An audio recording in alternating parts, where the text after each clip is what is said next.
भजन जो है किया नहीं जाता, भजन तो होते रहती है, साधन किया जाता है। भजन में होत आनंद आनंद।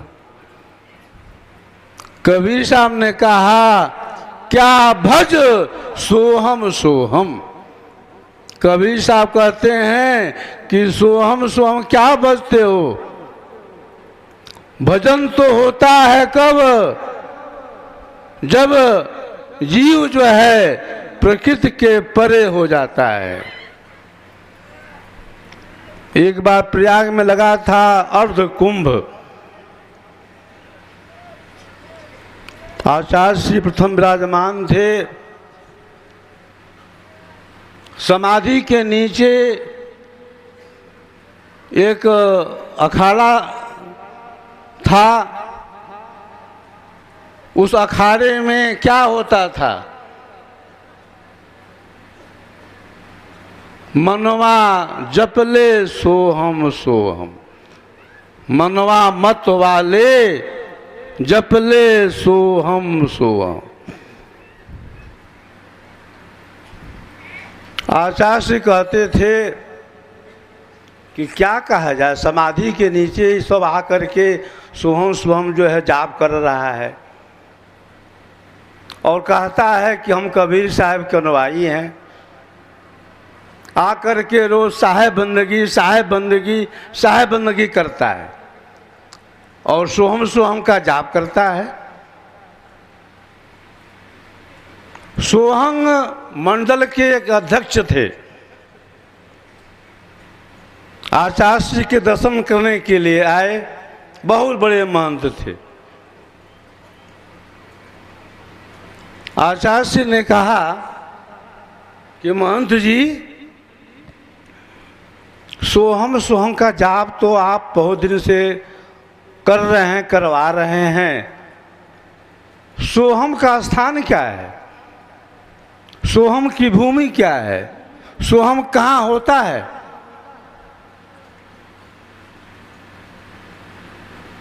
तो वे क्या कहे कि मैं श्वासा में सोहम की कल्पना करता हूँ। सोहम श्वासा जो आ जा रही है, इसी में हम सोहम की कल्पना करते हैं। फिर वो कहने लगे कि नहीं, सो हम यानी वह जो परमात्मा है वही हम हैं। प्रथम आचार्य ने कहा कि ये भी बात गलत है। श्वासा में सोहम नहीं है और सो हम, वह जो परमात्मा है वही हम हैं, ये भी सोहम नहीं है। कबीर साहब के आप अनुयायी हैं तो कबीर साहब ने क्या कहा कि सोहम आवे सोहम जाई, सोहम काल सबन को खाई। जो सोहंग में लावो ध्याना, सो सोहम है काल समाना।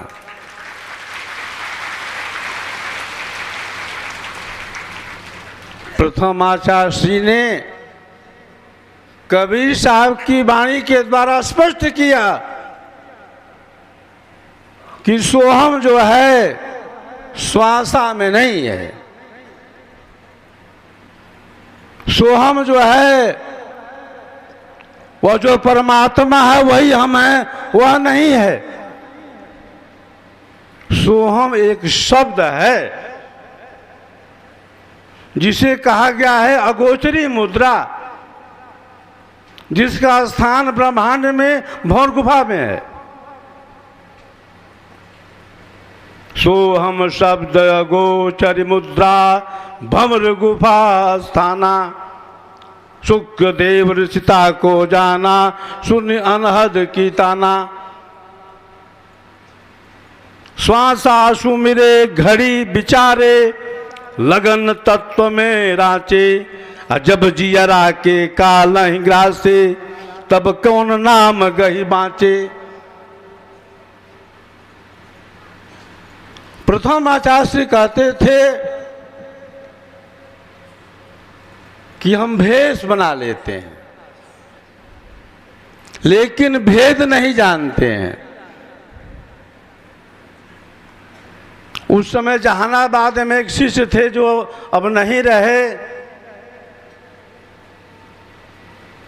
आशा से कहते थे कि शर्मा जी तनी भजन सुनाई। केवन भजन? कि संतो शब्द भेद ना पवल, संतो शब्द भेद ना पवल, कपड़ा रंगा के भेष बनावल आ साधु तुरंत कहल। कपड़ा बदल के भेष बनावल, साधु तुरते कहल आ भेष बनावल, पर भेद न जनल आ घर घर टुकड़ा खैल।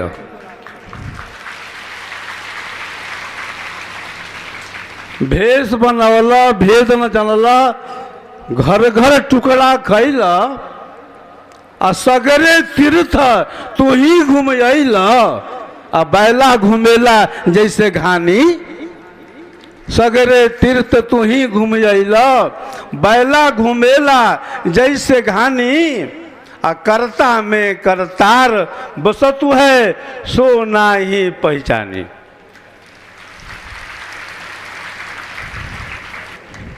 पक्षी के खोज मीन के मार्ग, अनुरागी लौलीना कहे कबीर, सुन गोरख योगी यह मार्ग अति झीना। कबीर साहब की वाणियों में जो अनुभव है, जो आनंद है, उसी को होता है जो विहंगम मार्ग का साधक होता है, जो विहंगम योग की साधना को विधिवत करता है। तो विहंगम मार्ग वह मार्ग है जो मार्ग कबीर साहब का है,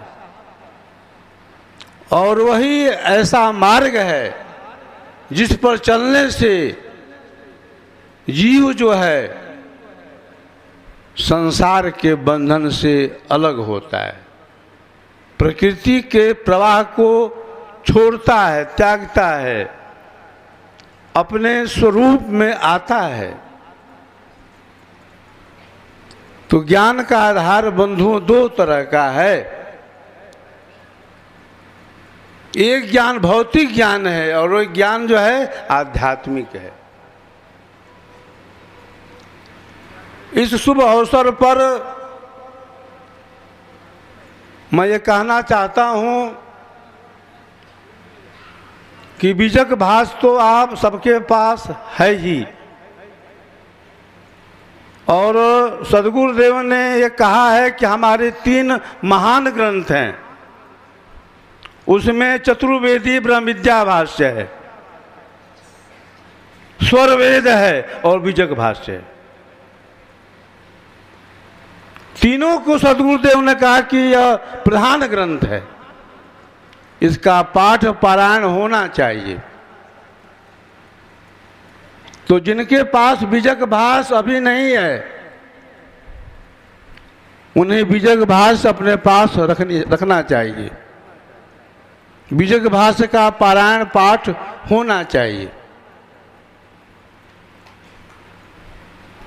जग्र मग्र एक नग्र अग्र की डोर है, बूझो संत सुजान शब्द घन घोर है।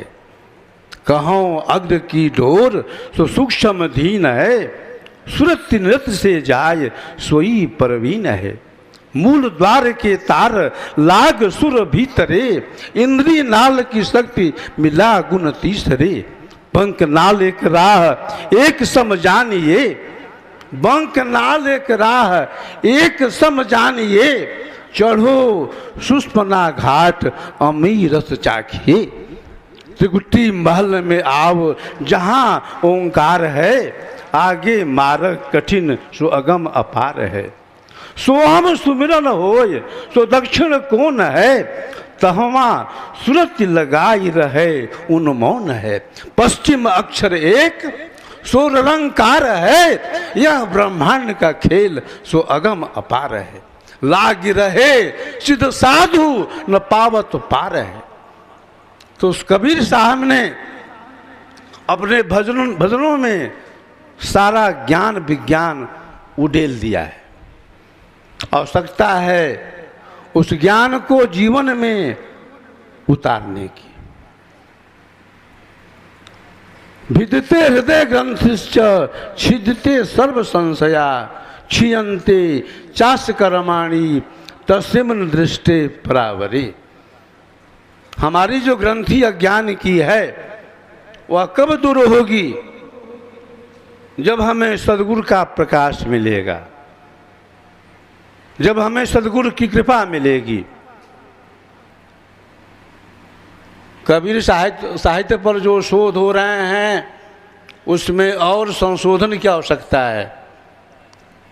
तभी जो है कबीर साहब का जो ज्ञान है सब जगह फैलेगा और कबीर साहब के ज्ञान से सभी लोग अनुभूत होंगे, समझेंगे कि कबीर साहब का ज्ञान का क्या महत्व है।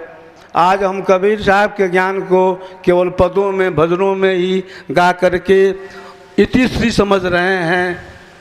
ऐसा नहीं होना चाहिए। साहब के ज्ञान को हमें जीवन में उतारना है। और सद्गुरु सदाफल देव जी महाराज ने जो विजय को प्रभाष्य किया है उसके अनुसार हमें साधन पथ पर अग्रसर होना है। इस भीषण गर्मी में आप सब यहाँ पर आए हैं, यह सब आपकी विशेष आस्था का द्योतक है। आप सभी जो है सद्गुरु के चरणों में समर्पित हैं। आप सबकी भक्ति अटूट है। आपका श्रद्धा, आपका स्नेह देख करके मैं पूर्ण अभिभूत हूँ। स्वर वेद की जो कथा है, जन जन में स्वर वेद की कथा को हमें पहुँचाना है और स्वर वेद के ज्ञान से परिचित कराना है। तो स्वर वेद की कथा में आप सबका विशेष सहयोग चाहिए। स्वर वेद की कथा कहाँ कहाँ कौन करा रहे हैं मैं जानना चाहता हूँ, क्योंकि स्वर वेद से जो जुड़ा है वही विहंगम योग से जुड़ा है। यह बार बार हमारे आत्मज संत विज्ञान देव महाराज कहते चले आ रहे हैं और आज भी कह रहे हैं। जो स्वर वेद से जुड़ा है वही विहंगम योग से जुड़ा है।